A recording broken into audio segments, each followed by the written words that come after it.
Bab 1086, Binatang yang Menelan Langit. Zuzu berkata bahwa dia tidak bisa secara langsung membantu Julian membunuh musuh. Karena ketika dia mencapai alam di mana dia berada, setiap gerakan yang dia lakukan bisa berhubungan dengan sebab dan akibat. Segala sesuatu yang dia lakukan dapat melibatkan sebab dan akibat, tetapi dia dapat sepenuhnya menyelesaikan sebab dan akibat yang terlibat dalam beberapa hal. Julian sangat tertarik dengan ini. Namun, Zuzu tidak mau mengatakan lebih banyak, mengatakan bahwa kekuatannya saat ini masih sangat lemah dan hal ini belum perlu diketahui. Julian tidak punya pilihan selain menyerah. Dia memandang Zuzu, yang mengenakan gaun putih, dan bertanya dengan rasa ingin tahu, "Saudari Zuzu, di mana tingkat kultivasi Anda saat ini? Seberapa kuat Anda?" Zuzu tersenyum dan tidak menjawab pertanyaan Julian. "Apa maksudmu?" Julian mengerutkan kening. Zuzu berkata, "Aku telah memberitahumu banyak hal, tetapi kamu masih belum memahaminya sekarang. Ketika kekuatanmu meningkat, secara alami kamu akan memahaminya." Saat dia berbicara, dia melihat sekeliling. Dia merasakannya dengan serius. Setelah beberapa saat, dia mengerutkan kening dan berkata, "Sungguh formasi yang ajaib. Orang yang mengatur formasi ini benar-benar ahli terbaik. Jangan bicara tentang saya. Bahkan jika Kaisar Jinghong muncul secara langsung, saya khawatir dia menginginkannya hancurkan formasi, dan itu akan memakan waktu bertahun-tahun yang tak terhitung jumlahnya." Mendengar ini, Julian tampak serius dan bertanya, "Lalu, apa yang harus kita lakukan?" Zuzu membuka alisnya, tersenyum, dan berkata, "Inti sebenarnya tidak dapat diperoleh untuk saat ini, tetapi tempat di mana bentuk kehidupan yang disebutkan oleh Qiling berada di tepi terluar dari formasi. Meskipun masih ada beberapa penjaga formasi di sekitarnya, tapi, ini seharusnya menjadi masalah sepele bagiku." Julian tidak bisa menahan diri untuk tidak bertanya, apa sebenarnya bentuk kehidupan ini. Zuzu berpikir sejenak dan berkata, "Entahlah, mungkin mereka adalah keturunan hewan peliharaan orang kuat keluarga Tian di zaman kuno. Ayo pergi dan lihat." Zuzu pergi dengan cepat. Julian mengikutinya. Setelah berjalan beberapa saat, Zuzu berinisiatif untuk menggendong Julian dan, "Saudari Zuzu, apa yang kamu lakukan?" Julian sedikit gugup. Zuzu memarahi, "Jangan salah paham, tempat ini ajaib. Jika aku tidak memelukmu, kamu tidak akan bisa melewati formasi bahkan selama sisa hidupmu." "Oh." Julian menghela nafas lega. Zuzu menariknya dan terus bergerak maju. Terus masuk jauh ke dalam gua. Selama periode ini, Zuzu mengambil tindakan dan mematahkan beberapa formasi sederhana. Formasi ini sederhana bagi Zuzu, tetapi bagi Julian, formasi ini sangat maju. Setelah berjalan di gua selama sekitar 1 jam. Lebih dari 1 jam kemudian, keduanya sampai di sebuah rumah batu. Zuzu berhenti, melihat ke pintu batu di depannya, dan berkata, "Saya dapat merasakan bahwa kekuatan hidup yang kuat datang dari dalam." "Lalu tunggu apa lagi? Cepat dobrak pintunya." Julian berkata dengan tidak sabar. Zuzu melihat sekeliling sebentar, lalu mundur sedikit dan muncul di udara setinggi beberapa meter. Tanda misterius muncul di tangannya, dan simbol misterius muncul satu persatu dan menghilang ke area sekitarnya. Di sekelilingnya, ada beberapa riak yang tak terlihat. 10 detik kemudian, pintu batu terbuka. Tubuh Zuzu jatuh dari langit, dia bertepuk tangan dan berkata sambil tersenyum, "Oke, sudah selesai, ayo masuk dan lihat." Dia memimpin dan berjalan ke rumah batu. Julian mengikuti di belakang. Rumah batu itu besar dan bagian dalamnya sangat terang. Di rumah batu, ada formasi yang sangat ajaib. Julian tidak dapat memahami formasi tersebut. Dia hanya bisa melihat kata-kata misterius yang tak terhitung jumlahnya berkumpul untuk membentuk pola yang sangat aneh. Di tengah polanya ada telur. Telur ini berukuran sangat besar, dengan diameter 1 meter, cangkang telurnya berwarna ungu, dan ada beberapa tulisan ungu misterius yang mengalir di cangkang telurnya. Begitu dia mendekati rumah batu itu, Julian merasakan kekuatan yang sangat kuat. Menghadapi telur itu, dia sepertinya sedang menghadapi makhluk raksasa dan merasa sangat kecil.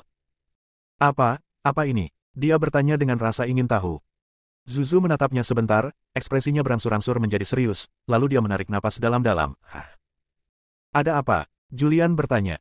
Zuzu menarik napas dalam-dalam dan berkata, "Saya benar-benar tidak menyangka ada keberadaan yang menantang surga jauh di dalam gua ini. Sulit dipercaya." Julian tertegun sejenak dan bertanya, "Saudari Zuzu, tolong berhenti mencoba salah paham. Telur apa ini?" Zuzu tampak serius dan berkata, "Menelan binatang surga." Julian tercengang, binatang yang menelan langit. Ada keraguan dalam ekspresinya mengenai asal-usul binatang yang menelan langit ini, dan bahkan Zuzu pun tampak serius.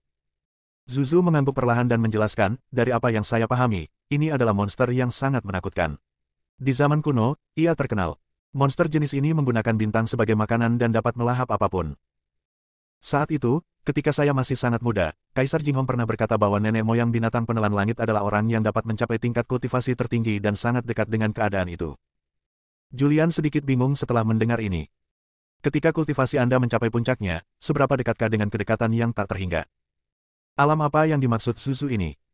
Meskipun saya tidak tahu, saya dapat mengetahui dari kalimat ini bahwa binatang penelan langit adalah eksistensi yang sangat kuat. Nenek moyang dari binatang penelan langit jelas merupakan orang yang sangat kuat yang melampaui level Kaisar Agung. Julian, kekayaanmu ada di sini.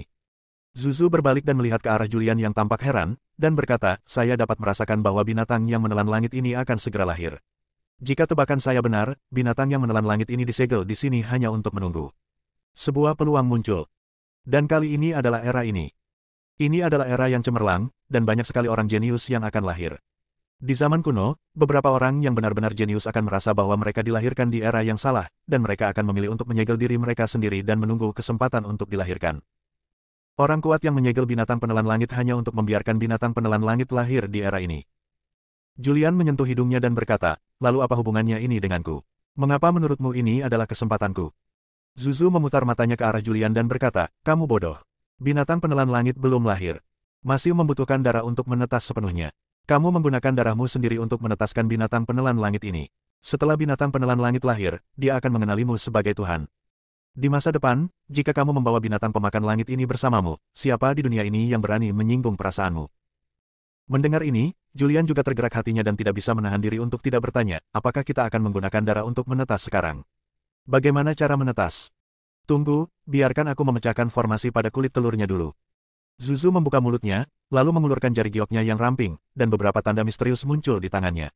Rahasia ini tenggelam ke dalam cangkang telur, dan beberapa formasi di sekitar cangkang telur perlahan menghilang.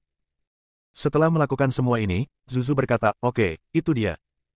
Julian bertanya, bagaimana cara melakukannya? Zuzu berkata, sederhana sekali. Cukup gigit jarimu dan teteskan darahnya ke kulit telur. Oke.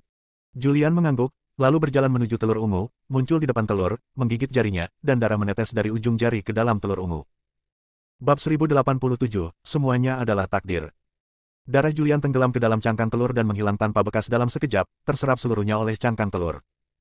Pada saat ini, kekuatan isap yang kuat datang dari cangkang telur. Kekuatan ini dengan panik menyerap darah Julian. Hanya dalam waktu singkat, Julian kehilangan terlalu banyak darah, menyebabkan wajahnya menjadi pucat. Dia menunjukkan tanda-tanda syok.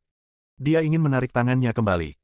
Namun, kekuatan yang berasal dari cangkang telur itu terlalu kuat, dan dia tidak bisa menarik tangannya kembali sama sekali. Perlahan, dia merasa pusing. Tepat ketika dia akan pingsan, kekuatan isap di dalam cangkang telur menghilang, dan Julian jatuh ke tanah bahkan tanpa memiliki kekuatan untuk bangun.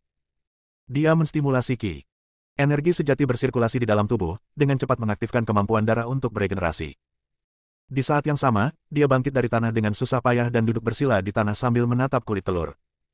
Di bawah tatapannya, kulit telur bermekaran dengan cahaya ungu, indah dan menarik perhatian. Klik. Tiba-tiba aku mendengar suara retakan. Ada retakan di kulit telur, dan cahaya ungu muncul dari retakan tersebut. Zuzu juga menatap kulit telurnya.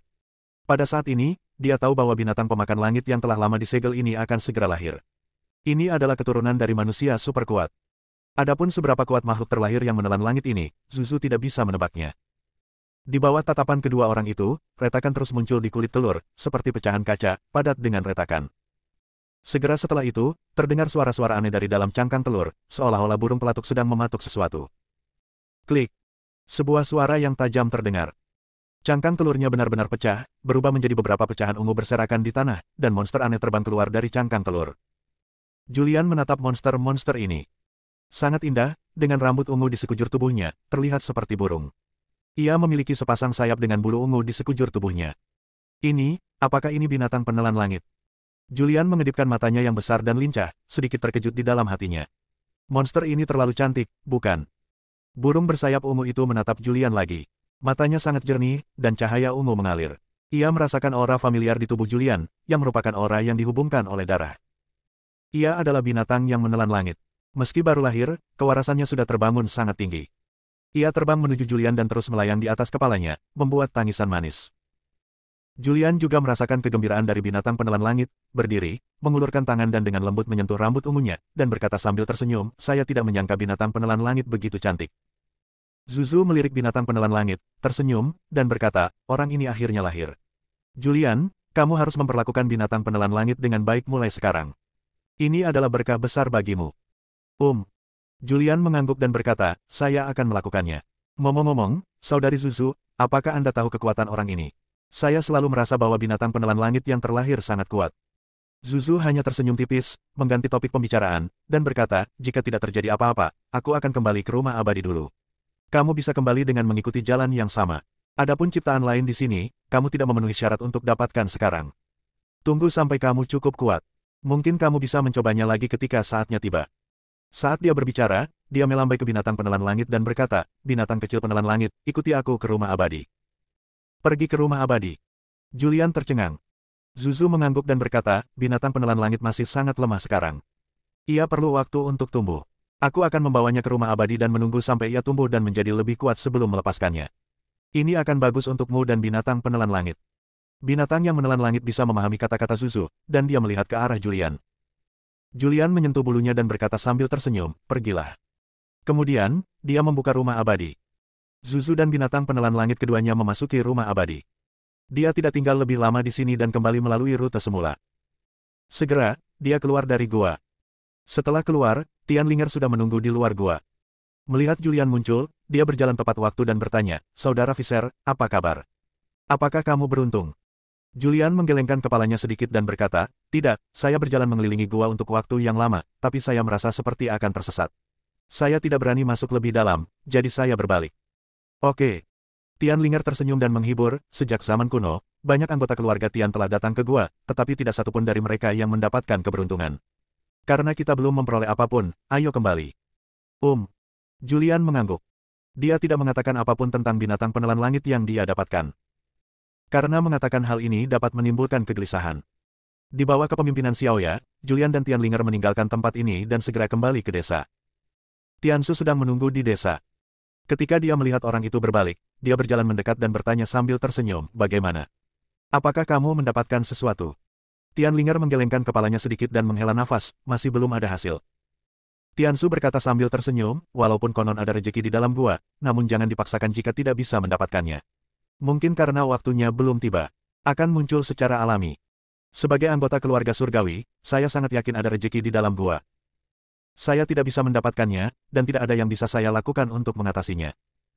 Setelah mengatakan itu, Tiansu memandang Julian dan bertanya sambil tersenyum, pahlawan muda, apa kabar?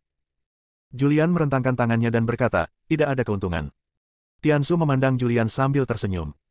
Senyumannya membuat Julian merasa sedikit bersalah. Apakah dia mengetahui sesuatu? Keraguan di hatiku. Namun, dia tidak banyak bicara. Tiansu memegang tongkatnya, mengelus janggutnya, dan berkata sambil tersenyum, tempat ini adalah tanah leluhur Tianjia saya. Ada rumor di keluarga bahwa pada periode tertentu di zaman kuno, ada orang-orang kuat yang tak tertandingi di Tianjia saya. Kekuatannya adalah yang terbaik di dunia. Tiansu tersenyum dan berbicara. Namun, Julian sedikit bingung dengan apa yang dia maksud dengan kata-kata ini. Kakek Su, aku pergi dulu. Tianlinger menyapa sambil tersenyum. Tiansu mengangguk, ya. Tianlinger tidak tinggal lama dan pergi bersama Julian. Tiansu dan Xiaoya mengirim mereka ke pintu masuk desa dan melihat mereka pergi. Senyuman di wajah Tiansu berangsur-angsur menjadi serius. Kakek. Xiaoya berbicara dengan lembut, berseru, dan berkata, formasinya mengalami fluktuasi yang tidak normal. Tiansu mengangguk sedikit dan berkata, karena itu muncul, itu adalah suatu sebab. Terkontaminasi oleh sebab dan akibat dari keluarga surgawi belum tentu merupakan hal yang baik. Dia mengatakan beberapa hal yang sangat mendalam. Xiaoya bertanya, kakek, apa yang dia dapatkan di dalam gua? Tiansu berkata dengan lembut, semuanya adalah takdir. Semua ini sudah diatur sejak lama. Xiaoya, desa tidak perlu dilindungi lagi. Aku akan membawamu pergi, jauh dari tempat benar dan salah. Ya, kakek. Xiaoya tidak mengerti, tapi dia tidak menanyakan apapun. Pada saat ini, Julian dan Tianlinger telah meninggalkan pulau dengan kereta binatang, melewati beberapa formasi, dan muncul di Laut Mangmang. Saudara Visser, kamu sudah mendapatkan makanannya, apakah kamu akan pergi? Di kereta binatang, Tianlinger bertanya. Julian mengangguk dan berkata, saya telah meninggalkan bumi untuk sementara waktu, dan saya tidak tahu situasi saat ini di bumi. Saya harus segera kembali secepat mungkin. Dengan senyum cerah di wajah Tianlinger, dia berkata, Saudara Visser, silakan kembali dulu. Ketika segelnya terbuka sepenuhnya, benua Tianlong akan menyatu dengan bumi. Saat itu, kita akan menjadi orang-orang dari dunia yang sama. Awalnya, saya juga bisa pergi ke bumi melalui segel, tetapi orang-orang yang muncul di bumi sekarang semuanya adalah jenius sejati. Jika saya pergi, saya hanya akan menjadi umpan meriam, tetapi saya akan tetap aman di benua Tianlong. Bab 1088, Burung Serupa. Sekarang ada retakan segel di 3000 tanah segel. Selama kekuatannya tidak terlalu kuat, seseorang dapat dengan mudah melewati segel tersebut dan muncul di bumi. Namun, kekuatan segel ini masih sangat kuat. Orang-orang super kuat untuk sementara tidak dapat melewati segel tersebut dan muncul di bumi. Kekuatan Tianling tidak terlalu kuat, dan dia pasti bisa melewati segel dan pergi ke bumi. Namun, bumi sedang dalam kekacauan, dia tidak bisa memperjuangkan penciptaan bahkan jika dia pergi ke sana. Keduanya kembali ke jalan semula. Beberapa hari kemudian, dia kembali ke kota Tianlong. Begitu dia kembali, semua orang di keluarga Tian bertanya kepada Julian, tetapi Julian masih mengatakan hal yang sama, yaitu dia tidak mendapatkan apa-apa. Keluarga Tian tidak terkejut karena Julian tidak mendapatkan apapun. Bagaimanapun, selama bertahun-tahun, banyak orang dari keluarga Tian telah pergi ke tanah leluhur, tetapi tidak ada yang bisa mendapatkan keberuntungan. Selanjutnya, Julian untuk sementara tinggal di istana Kekaisaran Tianlong. Kaisar Kekaisaran Tianlong mengumpulkan makanan di seluruh negeri. Sekitar seminggu berlalu. Pagi. Julian sedang berlatih di halaman mandiri di halaman belakang istana. Tianlinger muncul dan berkata sambil tersenyum, "Saudara Visser, makanannya hampir siap." Mendengar ini, Julian sangat gembira. Setelah sekian lama datang ke benua Tianlong, saya akhirnya harus menyelesaikan misi saya. Terima kasih Linger. Tianlinger mengatupkan bibirnya dan tersenyum, "Kamu menyelamatkan keluarga Tian. Bantuan kecil ini bukan apa-apa. Sekarang makanannya ada di kamp militer. Ayah memintaku untuk mengantarmu ke sana." "Oke." Julian mengangguk. "Silakan lewat sini." Tianlinger memberi isyarat mengundang. Kemudian, dia berbalik dan berjalan di depan, memimpin Julian keluar istana dan menuju kamp militer di luar kota. Segera kami tiba di kamp militer. Sepanjang jalan, beberapa tentara bertemu Tianlinger dan dengan hormat memanggilnya putri. Setelah memasuki kamp militer, Julian melihat beberapa tenda berisi karung. Dia juga menebak bahwa karung tersebut seharusnya berisi makanan. Tianlinger dan Julian berjalan berdampingan. Dia berkata, "Saudara Visser, apa yang ayah saya kirimkan kepada orang-orang untuk disiapkan kali ini bukanlah makanan biasa, tetapi nasi spiritual." Nasi spiritual. Julian sedikit terkejut.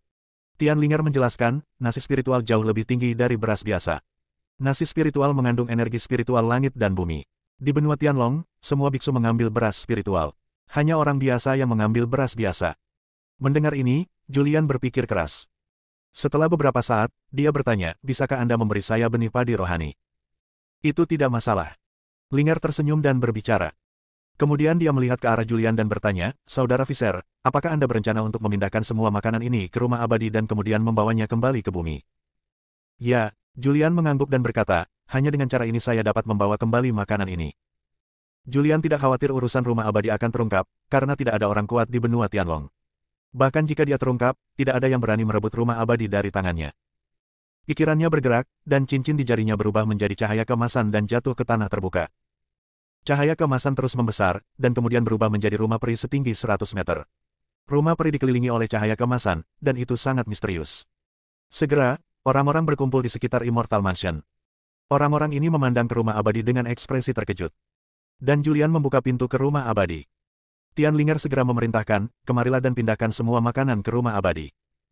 Atas perintahnya, para prajurit di kamp militer mengambil tindakan dan mulai memindahkan makanan. Julian tidak terburu-buru dan menunggu dengan sabar. Saat para prajurit ini membawa makanan, dia dan Tianlinger masuk ke rumah abadi. Di dalam rumah abadi, rumah Tuan Kota. Begitu Julian mendekati istana Tuan Kota, seekor burung ungu terbang. Tubuhnya semakin mengecil, dan akhirnya menjadi seukuran burung pipit, berdiri di bahu Julian. Mengoceh. Melihat binatang menelan langit seukuran burung pipit ini, Tianlinger tidak bisa menahan diri untuk tidak membeku dan berseru. Julian berbalik dan menatapnya dan bertanya, "Ada apa?" Burung ini terlihat sangat familiar. Tianlinger menatap binatang yang menelan langit itu dengan saksama. Setelah beberapa detik, dia berkata sambil tersenyum, "Ini sangat mirip dengan burung merah di pintu masuk desa leluhur sukuku." Begitu kata-kata ini keluar, seluruh tubuh Julian gemetar. Burung kecil di pintu masuk desa leluhur Tianjia. Dia tidak memperhatikan dan tidak tahu apakah ada burung seperti itu di tanah leluhur Tianjia, tetapi karena Tianlinger mengatakan ada, pasti ada. Dan dia mengetahui asal-muasal burung ini. Ini adalah binatang yang menelan langit.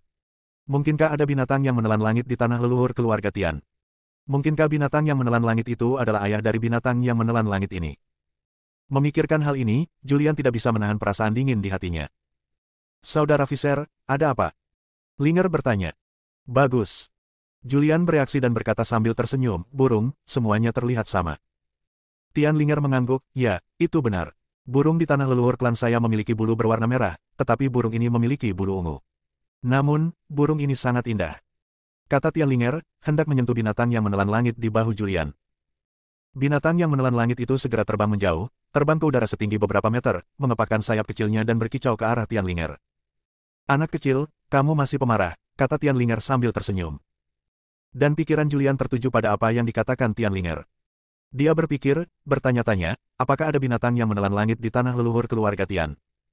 Dia bertanya-tanya, jika demikian, apakah binatang yang menelan langit ini yang budidayanya mendekati batas yang disebutkan Kaisar Jinghong? Jika ini benar, maka tanah leluhur Tianjia pasti tidak sederhana. Memikirkan hal ini, dia merasa serius. Julian.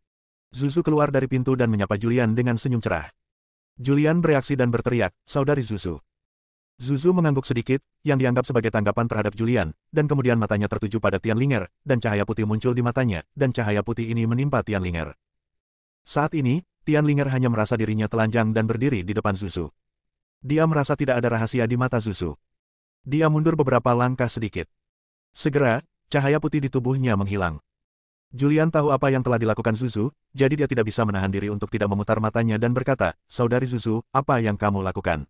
Kamu mengintip Linger segera setelah kita bertemu. Zuzu tersenyum dan berkata, saya hanya merasa dia memiliki aura unik dalam dirinya, dan saya ingin melihat apa yang berbeda dari dirinya. Mendengar ini, Julian pun menjadi tertarik dan mau tidak mau bertanya, apa hasilnya? Dia memiliki gambaran kasar tentang keberadaan Zuzu seperti apa.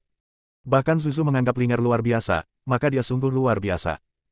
Zuzu tersenyum tipis dan berkata, sudah kubilang, kamu juga tidak mengerti. Aku akan pergi ke tempat latihan di belakang kota untuk melihat pasukanmu. Zuzu berbalik dan pergi. Bab 1089, Kekuatan Supernatural yang Hebat. Zuzu selalu seperti ini, hanya setengah dari apa yang dia katakan. Dia meninggalkan istana tuan kota dan pergi ke daerah belakang kota. Julian juga tidak berdaya. Selanjutnya, dia membawa Tianlinger berkeliling kota dan secara singkat memperkenalkan asal-usul rumah abadi kepada Linger. Tianlinger, sebaliknya, sangat memuji. Di luar, tentara memindahkan makanan dengan sangat cepat dan dengan cepat memasukkan semua makanan ke dalam rumah abadi. Tianlinger juga memerintahkan untuk turun dan memberi Julian beberapa benih untuk dibawa kembali ke bumi. Di luar rumah abadi.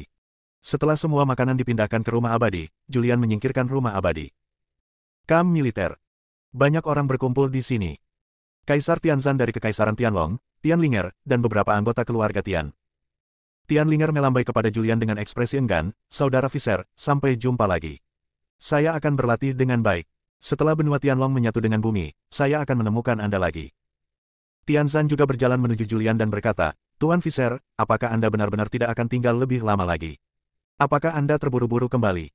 Julian mengangguk dan berkata, saya telah berada di sini cukup lama, dan saya tidak tahu seperti apa situasi di bumi sekarang. Saat ini, situasi di bumi berubah setiap hari, dan saya tidak berani tinggal lebih lama. Mendengar ini, Tianzan tidak berkata apa-apa lagi. Julian melambaikan tangan kepada keluarga Tian, dan kemudian, tubuhnya terbang ke udara dan memasuki celah spasial. Di bawah tatapan banyak mata, Julian menghilang. Tianlinger memiliki ekspresi keengganan di wajahnya yang cantik. Meskipun dia sudah lama tidak berhubungan dengan Julian, dia merasa bahwa Julian masih orang yang sangat baik. Liontin Giok leluhur keluarga Tian. Namun, Julian tidak menginginkannya. Tianlinger terkesan dengan karakter ini. Ketika Julian datang, dia mengandalkan Mingzu yang dipinjam oleh Momo. Tapi, Anda tidak membutuhkannya saat kembali. Setelah melewati segel, dia muncul di bumi, tetapi tempat dia muncul berada di luar kendalinya. Dia berdiri di langit, memandangi laut yang bersinar di bawah, dan tidak bisa menahan cemberut, tempat apa ini? Segera setelah itu, dia mengeluarkan ponselnya dari rumah peri dan ingin menggunakannya untuk menemukan lokasinya, tetapi ponselnya sudah lama mati. Dia mengeluarkan bank daya cadangan dan mengisi daya ponselnya untuk sementara waktu. Di kawasan Laut Mangmang terdapat sebuah pulau yang tidak berpenghuni. Julian duduk di atas batu di tepi laut. Dia memegang ponselnya di tangannya dan menggunakan fungsi satelit untuk berhasil menemukannya. Saat ini, lokasinya berada di Samudera Pasifik, jauh dari Daxia. Dan sekarang dia tidak memiliki pesawat, jika dia mengandalkan terbang sendiri, dia mungkin harus menghabiskan energi aslinya sebelum dapat kembali ke Daxia. Tapi, dia tidak punya pilihan. Dia mengidentifikasi arahnya, lalu meletakkan ponselnya, mengambil satu langkah ke depan, dan muncul di udara setinggi 100 meter. Dia mengaktifkan energi aslinya dan menginjak kekosongan untuk bergerak maju mengaktifkan energi sejatinya untuk terbang seperti ini, yang menghabiskan sedikit energi sejatinya. Setelah berjalan terus-menerus selama lebih dari 2 jam. Boom! Terjadi ledakan menderu di sebuah pulau di bawahnya. Segera setelah itu, gelombang energi sejati yang menakutkan menyapu dirinya. Dia terbang dengan seluruh kekuatannya, tetapi terkena gelombang energi sejati ini, dan tubuhnya jatuh dari langit tanpa sadar. Sebelum dia jatuh ke laut, dia melepaskan kekuatan ini, memutar tubuhnya membentuk lingkaran, dan berdiri kokoh di permukaan laut, menatap sebuah pulau di depannya. Pulau ini sangat besar, dengan pegunungan megah yang terlihat sekilas. Di langit pulau, ada sosok yang berkelap-kelip. Cahaya pedang dan bayangan pedang beriak dengan energi sejati. Gelombang energi sejati yang menakutkan itu seperti riak di air, menyapu terus-menerus dan menyebabkan gelombang besar setinggi ratusan meter. Kekuatan ombak besar menghantam Julian, dan tubuh Julian seperti perahu kecil, berguling mengikuti ombak. Dia mengambil satu langkah ke depan dan muncul di udara. Melihat pulau di depannya, dia sedikit mengernyit dan berkata, kenapa ada biksu yang bertarung sengit di Samudra Pasifik yang cerah ini? Apakah ada harta karun di sini? Menurut Julian, hanya harta yang dapat menyebabkan pertempuran sengit di antara para biksu. Aura orang-orang yang dia lawan sangat kuat. Di bawah pelantikan Julian, dia merasa bahwa orang-orang ini setidaknya telah mencapai tahap kelima untuk menjadi orang suci. Orang kuat pada level ini, bahkan jika Anda melihat tanah 3000 anjing laut, adalah eksistensi yang sangat kuat, mungkin hanya sedikit lebih lemah dari para jenius yang menentang surga, tetapi orang seperti itu memenuhi syarat untuk bersaing demi bencana alami. Julian tidak ingin mendapat masalah. Karena meskipun dia menggunakan langkah penentang surga, dia mungkin bukanlah lawan dari orang-orang di pulau itu. Namun, jika memang ada harta karun di sini, bukankah akan terlewatkan jika kita pergi? Setelah memikirkannya, dia memutuskan untuk tinggal dan melihat-lihat. Julian berencana untuk melihat lebih dekat secara diam-diam. Setelah mendapat ide, dia diam-diam mendekat. Bahkan sebelum dia mendekati pulau itu, sebuah pengingat yang menyenangkan datang dari rumah abadi, Julian, jadilah anak kecil.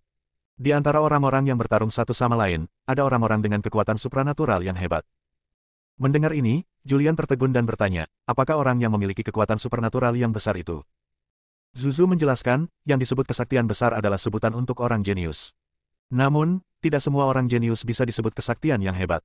Mereka yang memiliki kesaktian besar telah menguasai kemampuan tertentu sejak mereka dilahirkan. Dalam pemahaman saya, jika tidak ada kecelakaan dalam kultivasi, mereka yang memiliki kesaktian yang besar dapat mencapai puncak kultivasinya.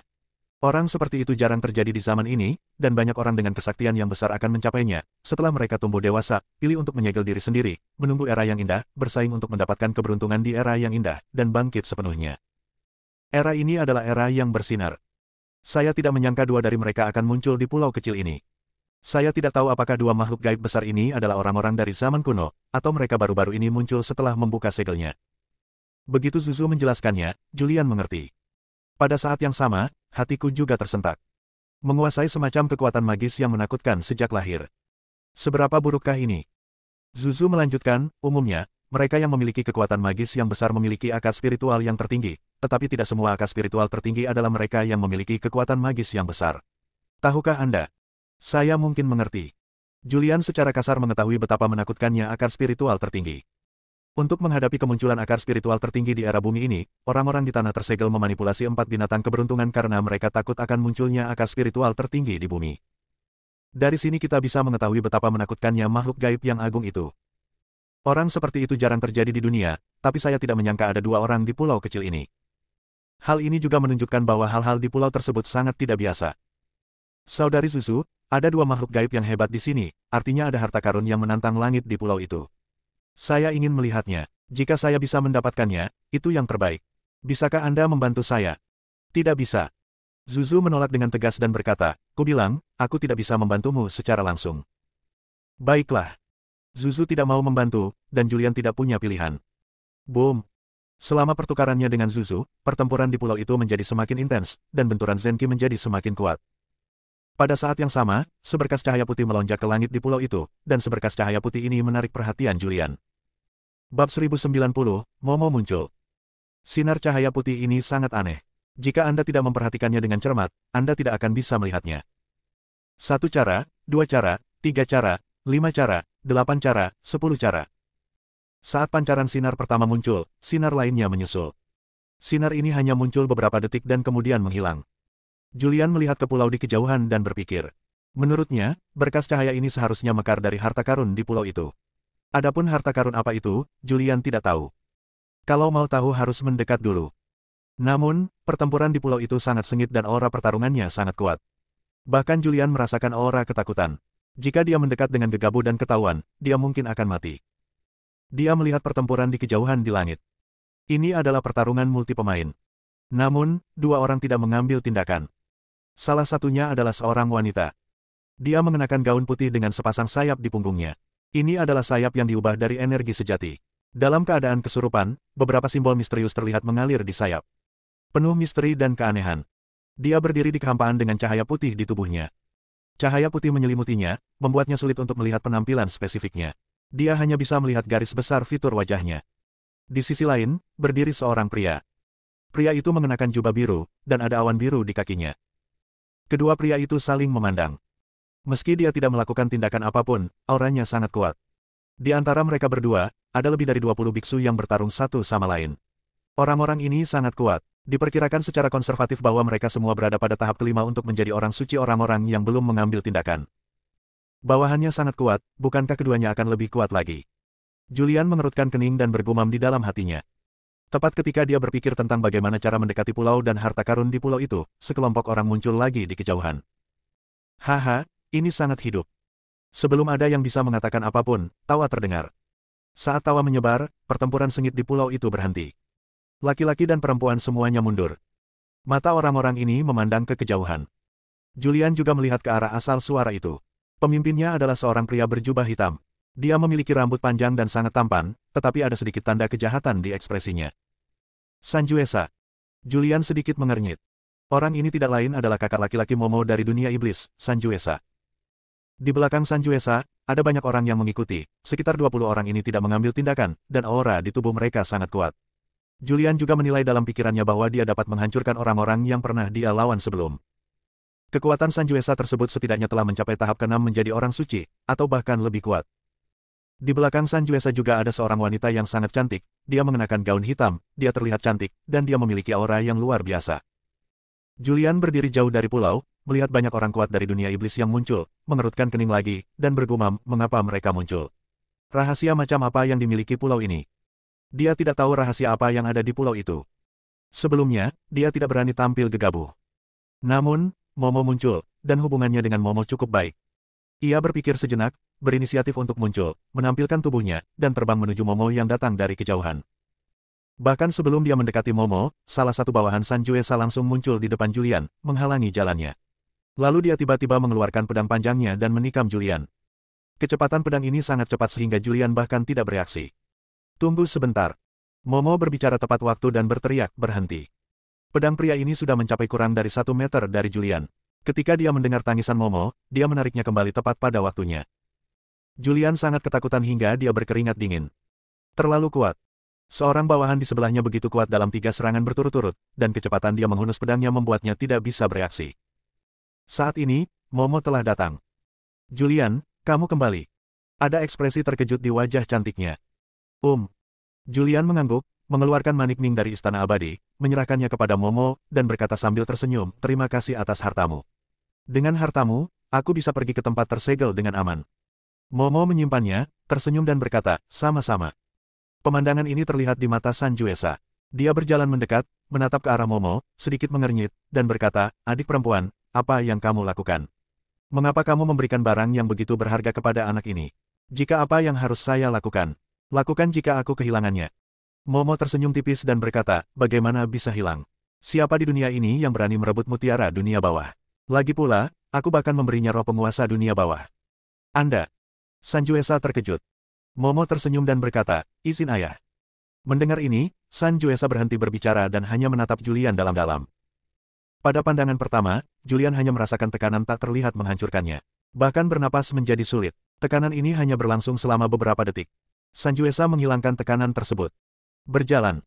Momo berbicara kepada Julian yang tertegun. Saat itulah Julian bereaksi dan mengikuti Momo. Segera, kami tiba di atas pulau. Di atas pulau, 2 kelompok orang berdiri. Salah satunya adalah seorang wanita dengan energi sejati di punggungnya yang berubah menjadi sayap.